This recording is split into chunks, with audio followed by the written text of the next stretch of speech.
Fala meu povo, beleza?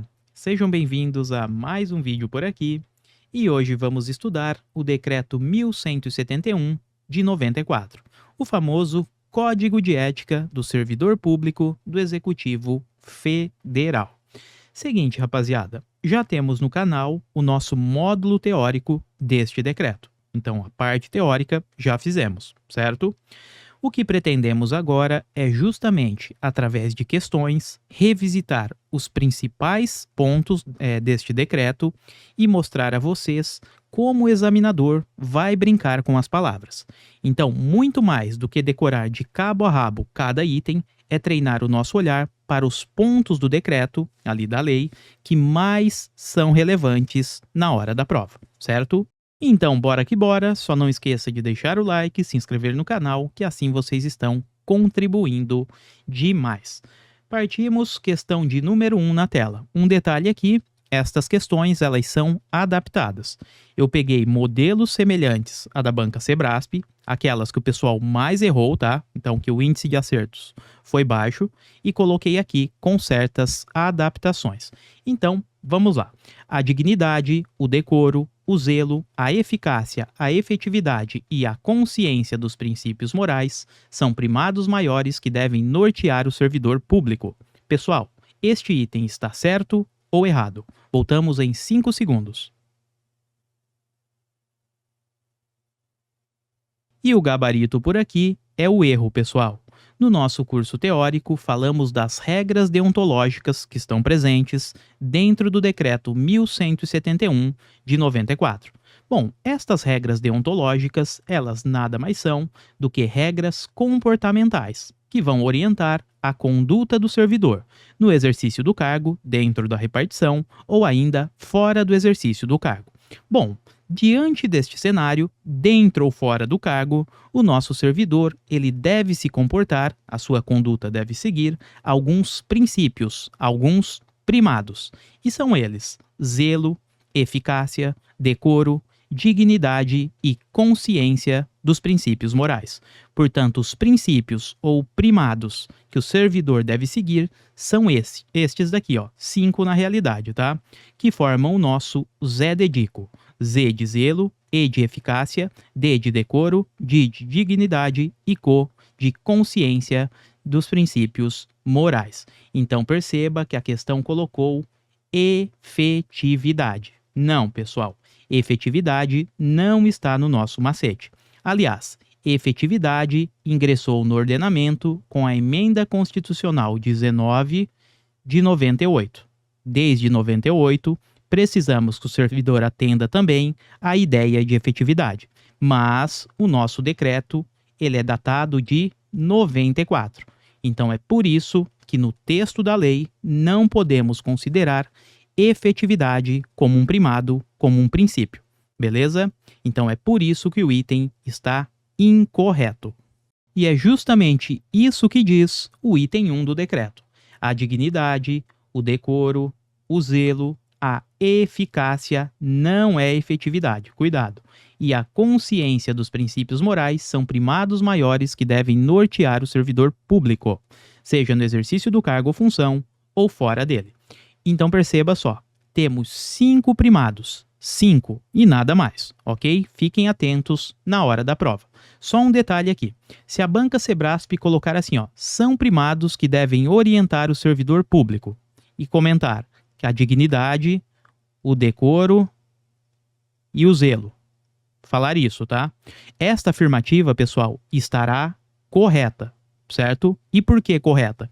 Embora a banca não citou os 5 primados, ela também não restringiu.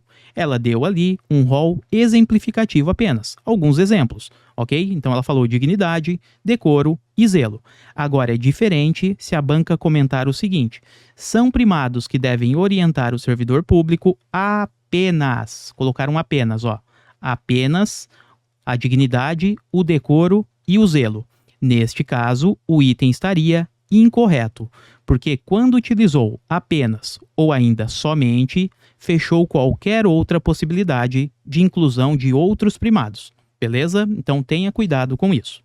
Questão de número 2, vamos lá. A dignidade, o decoro, o zelo, a eficácia e a consciência dos princípios morais são primados maiores que devem nortear o servidor público, apenas no exercício do cargo. Pessoal, 5 segundos.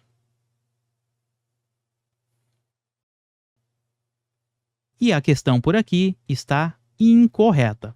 Pessoal, este tipo de enunciado é para treinarmos a leitura completa da questão, sem ansiedade, certo? Então, olha só, a dignidade, acabamos de falar sobre isso, né? Os primados. A dignidade, bacana, decoro, o zelo, a eficácia e a consciência dos princípios morais são primados maiores que devem nortear o servidor público. Perfeito até aqui. Se a questão parasse por aqui, não teríamos nenhum problema.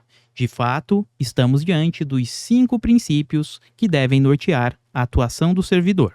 Agora, a questão colocou, apenas restringiu, perceba, apenas no exercício do cargo.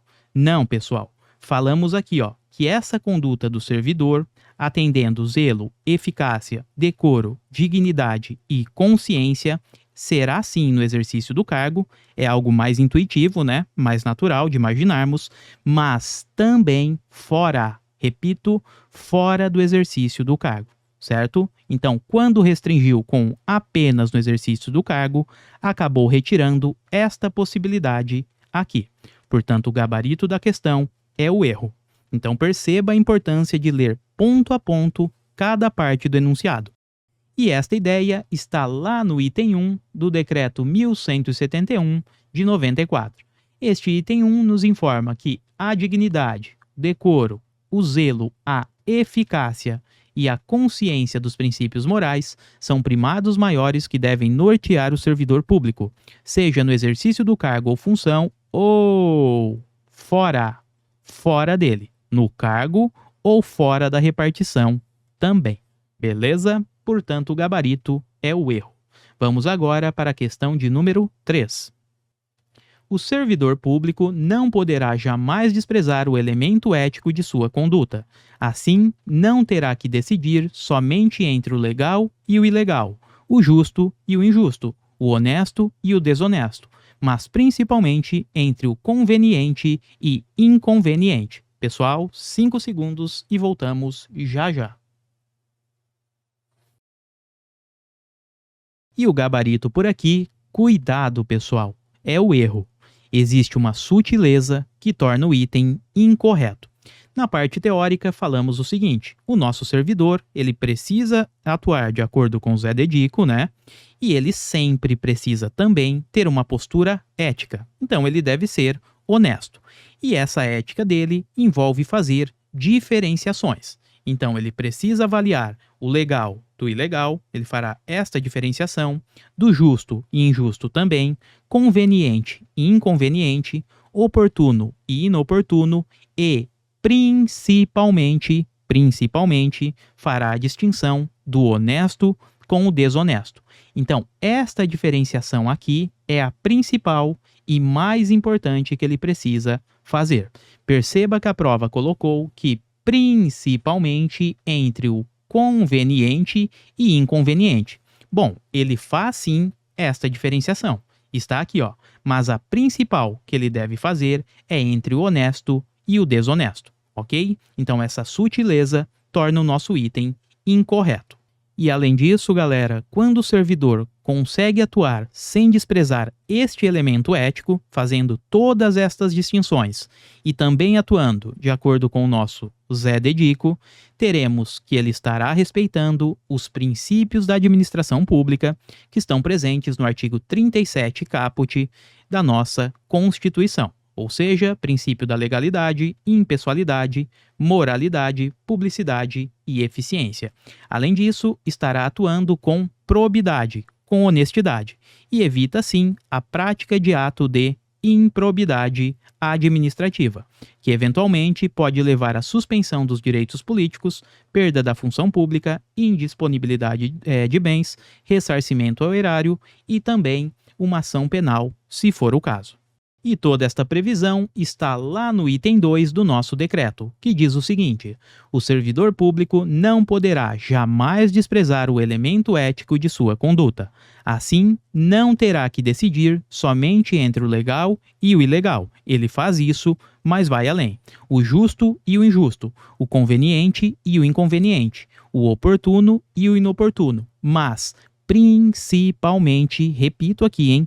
Principalmente, a principal distinção que ele faz é entre o honesto e o desonesto, e não entre o conveniente e o inconveniente. Maravilha? Portanto, esta questão está incorreta. Questão 3, errada. Vamos agora para a questão de número 4. A moralidade da administração pública não se limita à distinção entre o bem e o mal, devendo ser acrescida da ideia de que o fim é sempre o bem do servidor público. Pessoal, 5 segundos e já voltamos. E o gabarito por aqui é o erro, pessoal. Mais uma vez, uma sutileza torna o item incorreto. Então, estamos treinando o nosso olhar, tá? Para as pegadinhas de prova. Bom, lá na parte teórica, quando falamos de moralidade na administração pública, comentamos o seguinte: a moralidade no âmbito da administração não se restringe, ela não se limita à diferenciação do bem e do mal, ou seja, uma ideia aqui de legalidade, tá? O servidor, ele não pode apenas observar o bem e o mal. Ele faz isso sim, mas vai além. Durante a sua atuação, o servidor precisa sempre ter um olhar, uma finalidade mirando o bem comum, ou seja, o bem-estar de toda a coletividade. Então, deve existir um equilíbrio entre a legalidade do seu ato e também a finalidade. Esta finalidade deve sempre atender à ideia de coletividade. Se reunirmos legalidade do ato e também a finalidade de toda a coletividade, o atendimento ao interesse público, aí sim poderemos falar numa moralidade do ato. Beleza? Então perceba o que falamos aqui. O fim, a finalidade do ato, o fim, a finalidade do ato que o servidor vai praticar deve ser sempre o bem-estar da coletividade, o bem-estar comum, tá? Então, o bem comum deve ser atendido, o bem-estar da coletividade. E o que a questão fez foi justamente o oposto. Ela vem e nos diz o seguinte, que o fim deve ser o bem do servidor público, ou seja, ignora-se a ideia de coletividade, ignorou aqui, e foi para o lado individual. Não, pessoal, a ideia correta é mesmo de coletividade, o bem-estar de toda a sociedade, portanto, ok? Então é por isso que o item está incorreto.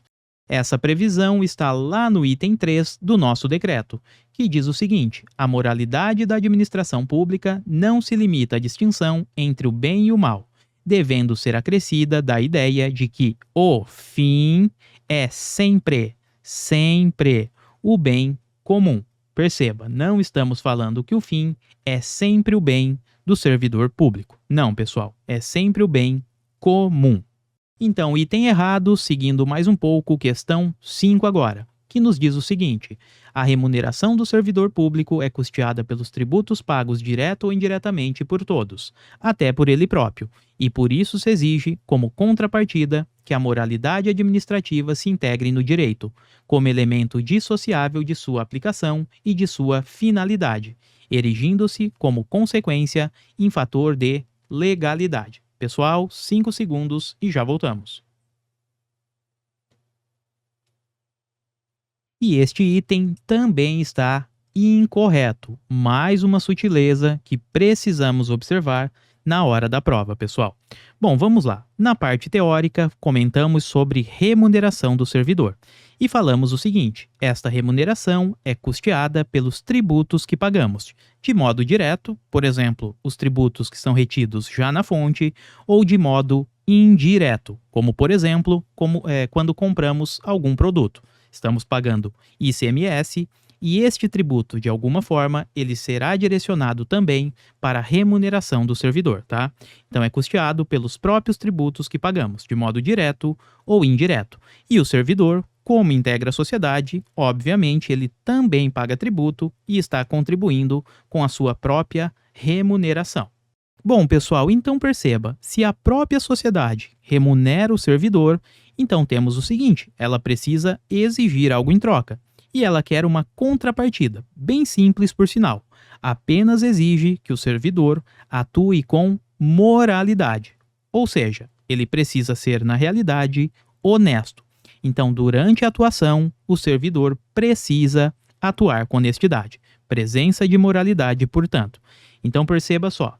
Esta moralidade, honestidade, é um elemento olha aqui, ó, inseparável, indissociável de sua finalidade. Quando o servidor atua, ele sempre tem um objetivo, uma finalidade.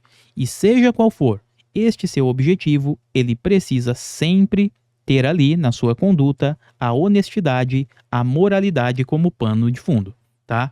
Então perceba que esta moralidade é um elemento indissociável, inseparável, e não, aqui ó, como disse a questão, dissociável ou separável. Não, é indissociável, beleza? Então temos aqui uma ideia de que o servidor público ele não pode negociar esta presença de moralidade. Ela é inegociável, indissociável. E é só desta forma, com o servidor agindo com moralidade de modo indissociável de sua finalidade, que teremos o ato moldado, construído, erigindo-se com base na legalidade, certo? É justamente o que nos diz o item 4 do decreto. Perceba, a remuneração do servidor público é custeada pelos tributos pagos direto ou indiretamente por todos, até por ele próprio, e por isso se exige, como contrapartida, que a moralidade administrativa se integre no direito, como elemento indissociável. Repito, indissociável. Vem a prova e tira esse e coloca dissociável. Não, pessoal, é indissociável, ok?